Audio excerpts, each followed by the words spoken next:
Assalamualaikum warahmatullahi wabarakatuh. Alhamdulillahirrabbilalamin. Bersyukur kita kepada Allah. Bersolawat kita kepada baginda Rasulullah SAW dengan mengucapkan Allahumma sholli ala sayyidina Muhammad wa ala ali sayyidina Muhammad. Ibu dosen yang terhormat dan teman-teman yang saya banggakan, saya Indriza Neta Maharani dengan NIM 19940421328, jurusan Manajemen Dakwah 5A Bilingual. Nah, pada kesempatan kali ini saya akan membahas mengenai prinsip dasar operasional perbankan syariah dalam rangka memenuhi tugas ujian tengah semester pada mata kuliah Manajemen Lembaga Keuangan Islam. Nah, pada prinsip dasar operasional perbankan syariah ini ada beberapa macam. Ada yang namanya wadiah, ada yang namanya syirkah, tijarah, ada juga yang namanya ijarah, dan ujrah. Nah, kita bahas satu persatu. Pada materi yang pertama yaitu mengenai wadiah. Wadiah ini adalah akad penitipan uang ataupun barang. Nah, dalam hal ini kita menitipkan uang pada suatu bank yang mana uang tersebut sewaktu-waktu dapat kita ambil kembali. Nah, pada wadiah ini ada dua tipe. Ada namanya wadiah yad amanah dan ada yang namanya wadiah yad dhamanah. Nah, pada wadiah yad amanah kita menitipkan uang ataupun kita menabung uang pada suatu bank yang mana bank tersebut tidak dapat yang mana uang yang kita titipkan pada bank tersebut tidak bisa dikelola oleh bank, tidak bisa dimanfaatkan oleh bank. Sedangkan pada yad dhamanah, ketika kita menabung pada suatu bank, kita menitipkan uang pada suatu bank, maka bank tersebut dapat mendayagunakan uang yang kita tabung tadi. Nah, jika sewaktu-waktu kita ingin mengambil uang tersebut, maka bank harus mengembalikan uang yang kita tabung ataupun uang yang kita titipkan tersebut. Nah, selanjutnya kita bahas materi yang kedua, yaitu mengenai syirkah. Apa itu syirkah? Syirkah itu adalah akad kerjasama bagi hasil pada suatu usaha tertentu. Nah, adapun keuntungan yang diperoleh dari kerjasama ini, nisbah bagi hasilnya itu sesuai dengan kesepakatan, sesuai yang disepakati antar pihak-pihak yang terkait. Nah, pada syirkah ini ada beberapa macam. Ada namanya yang pertama syirkah musyarakah. Syirkah musyarakah ini adalah akad kerjasama antar pihak penyerta modal yang mana mereka sama-sama menyertakan modal, sama-sama mengelola usahanya, dan nisbah bagi hasilnya pun juga sesuai dengan kesepakatan.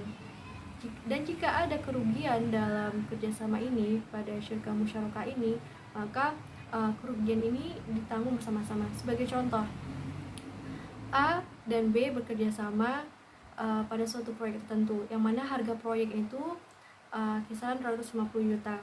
Nah, sesuai dengan kesepakatan, nisbah bagi hasilnya itu A mendapatkan 70% dan B mendapatkan 30%. Nah, yang kedua yaitu syirkah mudharabah. Syirkah mudharabah ini adalah akad kerjasama antar pihak pemilik modal dengan pihak pengelola usahanya. Nah, yang ketiga yaitu syirkah mudzaro'ah. Syirkah mudzaro'ah ini adalah akad kerjasama antar pemilik tanah dengan penggarap tanah.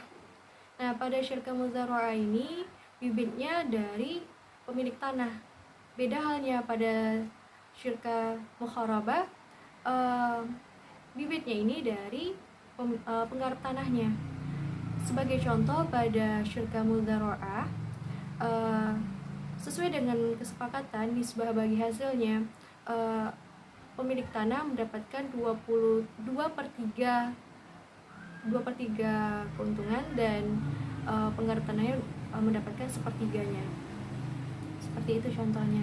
Dan yang terakhir yaitu pada syirkah itu ada namanya syirkah musaqah, yaitu suatu bentuk akad kerjasama antara pemilik kebun dengan pemelihara kebunnya. Nah, selanjutnya kita masuk ke materi yang ketiga, yaitu mengenai tijarah atau akad jual beli.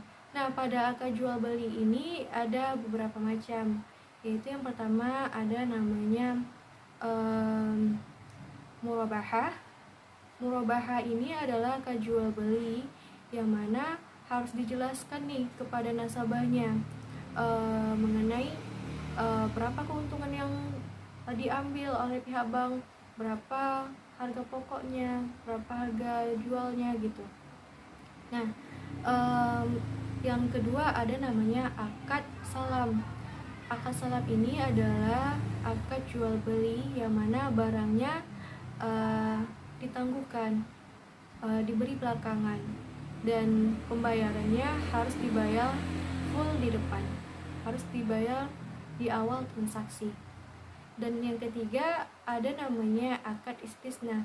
Akad istisna ini adalah akad jual beli yang mana barangnya harus dipesan terlebih dahulu dan pembayarannya sesuai dengan kesepakatan, boleh diangsur, boleh dibayar di awal transaksi ataupun di akhir transaksi, di akhirnya.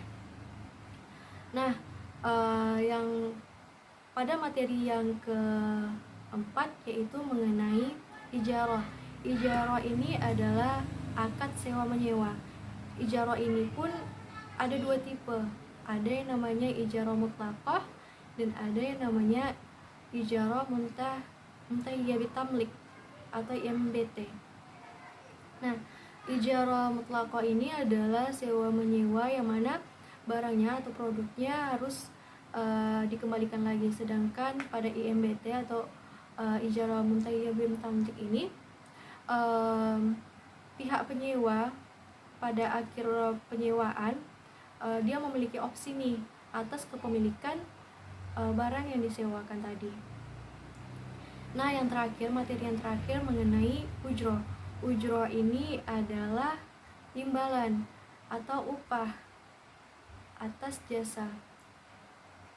Nah, pada ujroh ini pun ada beberapa macam, yaitu yang pertama ada yang namanya wakalah. Wakalah ini adalah penyerahan seseorang kepada pihak lain atas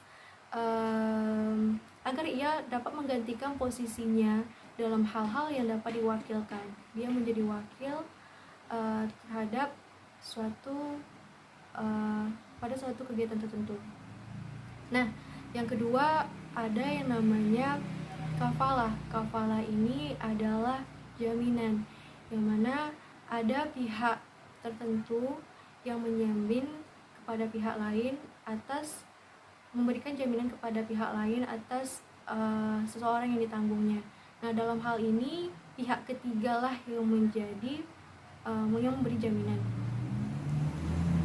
Yang ketiga yaitu mengenai hafalah. Hafalah ini adalah perpindahan hutang, yang mana ada seseorang yang berhutang memindahkan hutangnya kepada pihak lain. Nah, dan hal ini pun harus sesuai dengan akad, harus ada akadnya.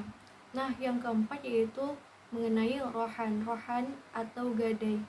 Pegadaian atau gadai ini adalah suatu barang yang dijadikan jaminan atas suatu hutang.